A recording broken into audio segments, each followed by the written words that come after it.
சக்தி. என் அன்பு தங்கமே, உன்னுடைய துணை வாழ்ந்தால் உன்னோடு தான் வாழ்வேன் என்று உறுதியான முடிவை எடுத்து உள்ளார்.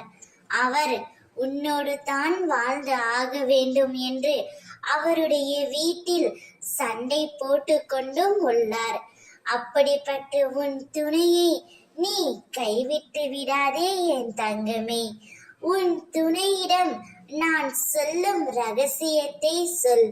உன் துணை உனக்காகவே படைக்கப்பட்டவர், கடவுளால் இணைத்து வைக்கப்பட்டவர். இப்பொழுது இருக்கும் சூழ்நிலையை வைத்து எந்த ஒரு முடிவும் எடுக்காதே. சிறிது காலம் பொறுமையாக இரு. அனைத்தையும் நான் மாற்றி காட்டுகின்றேன். உண்மையான உன் அன்பை புரிந்து நீதான் எல்லாமே என்ற நிலைக்கு உன் துணையை அம்மா நான் கொண்டு வர செய்வேன். என் மீது நம்பிக்கை கொள். இது என் சத்திய வாக்கு. நீயும் உன் துணையுடன் சந்தோஷமாக இருக்க போகின்றாய்.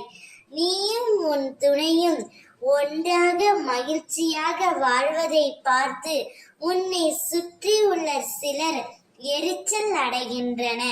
அவற்றையெல்லாம் நீ பெரியதாக நினைக்காதே.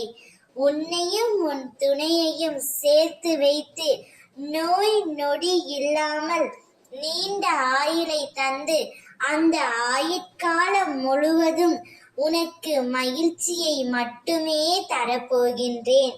வாழ்க்கையில் இது நாள் வரை நீ பட்ட துன்பங்கள் அனைத்தும் உன்னை விட்டு விலகப் போகின்றது என் தங்கமே. உன் துணையுடன் நிச்சயம் உன்னை நான் அம்மா சேர்த்து வைப்பேன். நீ நிம்மதியாக இரு. ஓம் சக்தி.